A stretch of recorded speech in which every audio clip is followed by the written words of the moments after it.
Yeah, incredible game, for our program, for these young men. So proud, didn't blink at any point in time, and it's kind of who we are. It's what we've been doing all year. We're not surprised by it, the fight, and I just, couldn't be more proud of these guys and how we've been working and our faith, all game long, all season long. So I'm really just proud of them. Questions? Start right here. Joe Healy, D1 Baseball. Miggy walks to that last at bat a little bit. He fouled off a 94 that was basically in the catcher's mitt right before that, and then got a little bad on the next one. Walk us through that pitch. Yeah, so the whole time I was just thinking get the job done, visualize it. I'm a big visualizer, like see it happen before it happens, and then it will happen type of guy. And then that 3-2 count pitch, he blew me up.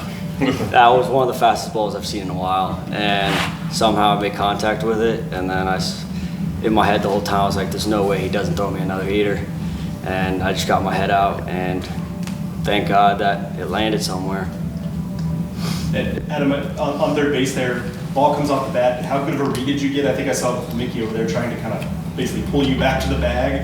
You were starting to creep out there. What did you see from your angle there? Yeah, I mean, ball in the air. I was trying to go back to tag. It was a little lower, so trying to read it as well. I don't want him to come up firing. I'm not the fastest guy in the world, so I've got to make sure I score there. But definitely don't want to get doubled off. So I was trying to make the best read I could, and it worked out. So I scored whenever I'm. What does this? I mean, for someone like you who's been in this program a long time, what does this win for you and be able to do it with this group? It's a dream come true. Me and Coach Hammond talked about it last year in my exit meeting after the season. We were going to do whatever it took to be right here. We didn't care what it looked like. We were going to bring in whoever it took to kind of win baseball games. And, everything that we've done together has been unbelievably special. I wouldn't trade a single thing for all that we've done this year, the good and the bad. Yeah, Mickey, what about this team stands out to you? What's allowed you guys to do things like you did today? I'd just say our leadership. We have a bunch of grad students and a bunch of 4-year seniors, and just knowing we hate losing. Joey's embedded that in us since day one. How much we hate to lose, and just doing it for each other. Honestly, we saw Christian Baker. He picked up Matt Little, and we all knew it was going to happen just because of our faith. And then that last at bat, for me at least personally, I was the one thing I couldn't stop thinking about was do it for the guy next to me and do it for all the older guys that won't have a chance to do it again. Adam, on your home run, how good did it feel off the bat? Did you think you'd gotten it? It looked like the ball just kind of kept carrying, took off a little bit there. Yeah, I mean, people have always given me a hard time. I just kind of swing and run, those balls. I don't pimp home runs, but especially that one. No, I just got a pitch I can handle, put a good swing on it, and I needed to be on second base when I got down, and fortunately I went over the fence, tie ball game, so it worked out. Coach, what about Christian's effort to get those out? I mean, for a guy who his numbers probably aren't what he wanted to be this year. How big is that for you? Yeah, incredible. Again, it's kind of who you are right now, and we got faith in him. And I understand what the numbers are, and people probably may look at that and say, "Wow, he's in this situation. We believe in him." And he's a veteran guy. He's earned the right to be able to do that. Those 4 outs were so big, and in leverage situations. And again, we didn't blink. We didn't bat an eye. We believe in him. And if it wasn't going to be his day, we'd have had another guy behind him ready to go as well. But I'm just so happy for him because again, he's battled back.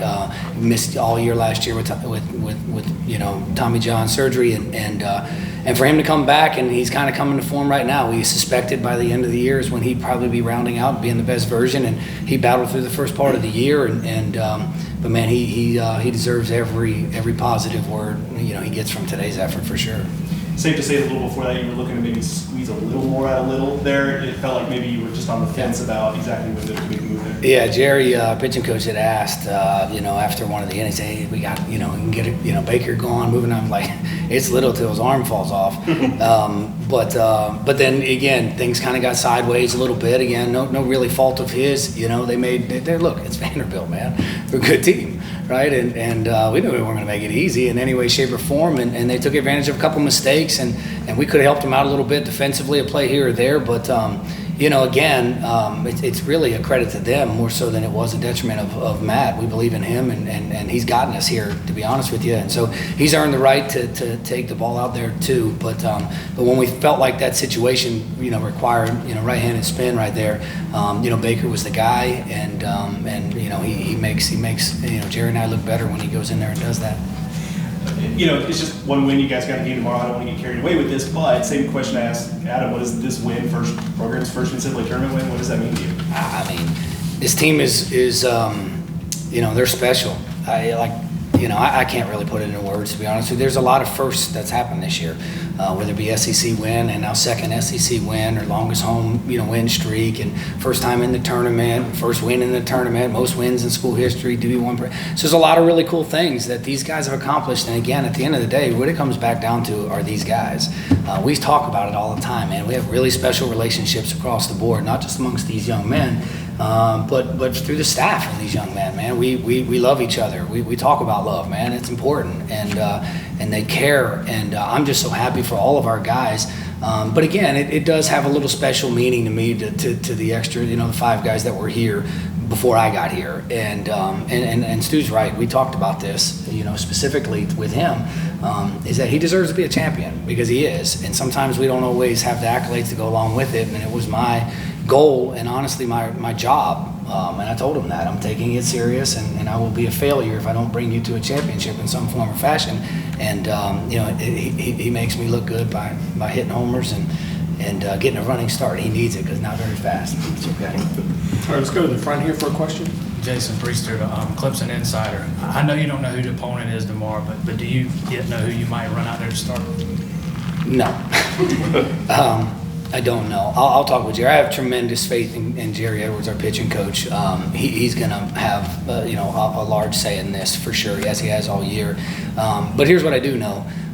Whoever we put out there, we're going to expect them to give us a shot like they always have. Again, we won't blink. I know it looked kind of despair, and if there was a camera in our dugout in the middle of the game, it may not have looked very energetic when we're down 5-0, but we just needed to be loose. I think I may have told a lot of jokes and different things on deck to go talk to guys and loosen them up a little bit, just to allow them to enjoy the moment, man, and go and be true to who we are. We're fighters, and then to see us turn it around was special. And I fully suspect, regardless of who the opponent is, that's who we are. And I think at this point, if anybody's surprised by that, they're not paying attention. And it's no fault of everyone's because we're just a little High Point. I get that. But man, we fight, and I'm pretty sure people should recognize that by now. Do we have anything else? All right, let's wrap it up. Thank you, Coach.